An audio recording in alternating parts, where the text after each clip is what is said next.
A closer look now at a crisis on campus. 60 universities have been put on notice by the Department of Education for how they've handled sexual assault. Move on now to the big headline about sexual assault on college campuses. It all sounds too familiar. A powerhouse football program coping with allegations of sex crimes. The law will require schools to adopt a standard of clear consent for students engaging in sex. This is on all of us, every one of us, to fight campus sexual assault.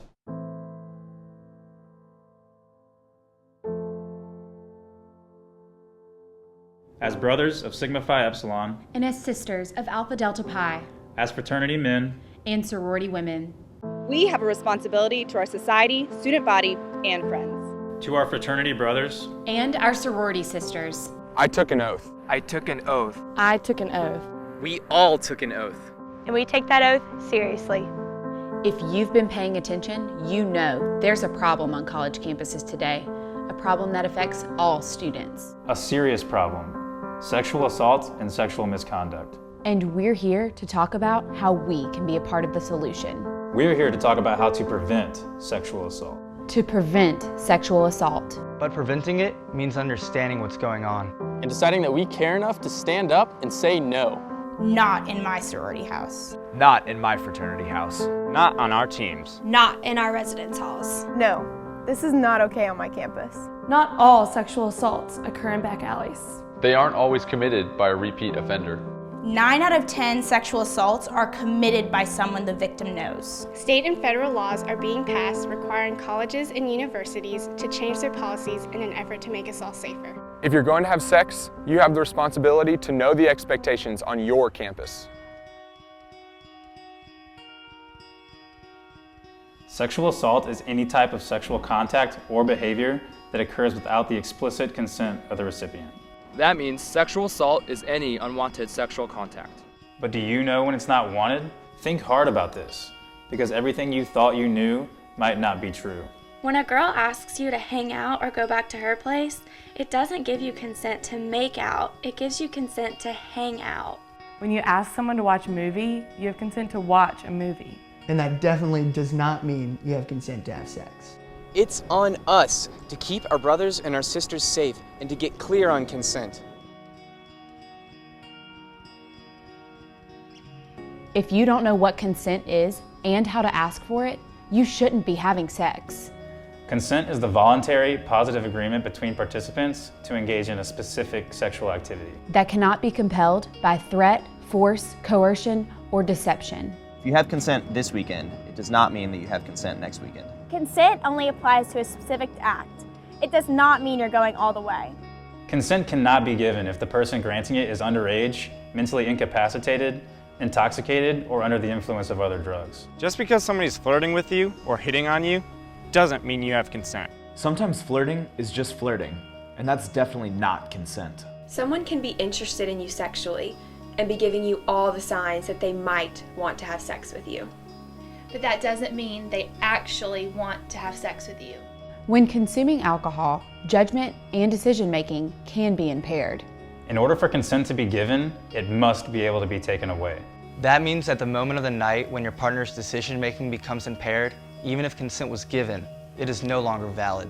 On some campuses and in some states, even having one drink means you can't legally give consent. Even if you both say yes, drunken consent for sex doesn't count. And if you have sex without consent, it's assault. It's rape. It's important to understand your campus policies before you have sex. Reach out to your fraternity and sorority life advisor or your student conduct office to determine your campus's policies regarding consent. And then share those policies with your brothers and sisters. And remember, your campus policies are still there, even when you're headed to formal and the beach. There are fraternity men and sorority women across the country whose lives have been forever changed because of one choice. One question they didn't ask. And their lives will never be the same because of that one night. Because no one stepped in to help them.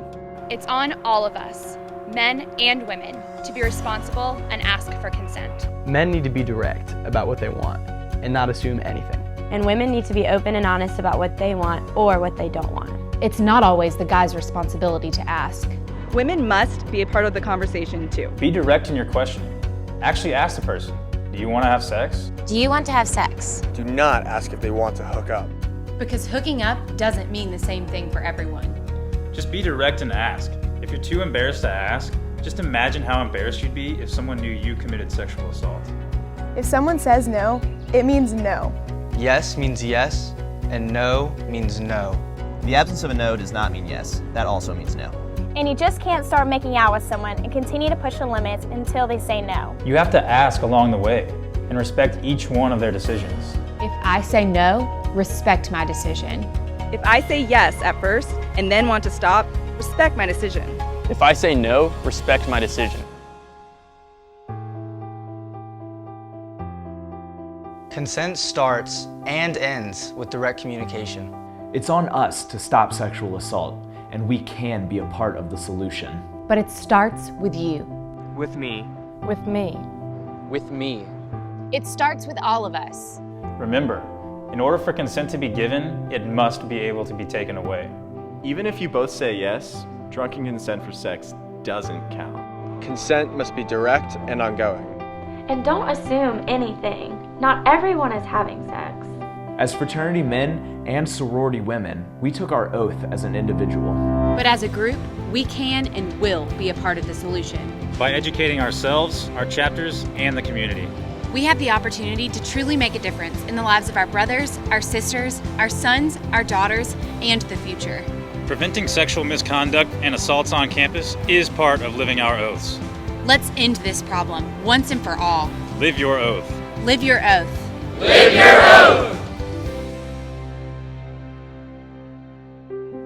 Hello, my name is Tammy Pinkston and I'm the International President of Alpha Delta Pi. And I'm Brian Warren, Chief Executive Officer for Sigma Phi Epsilon. ADPi and SIGEP recognize the need to advance the conversation around sexual assault prevention on our college campuses. As fraternity brothers and sorority sisters, we can make a difference on our college campuses.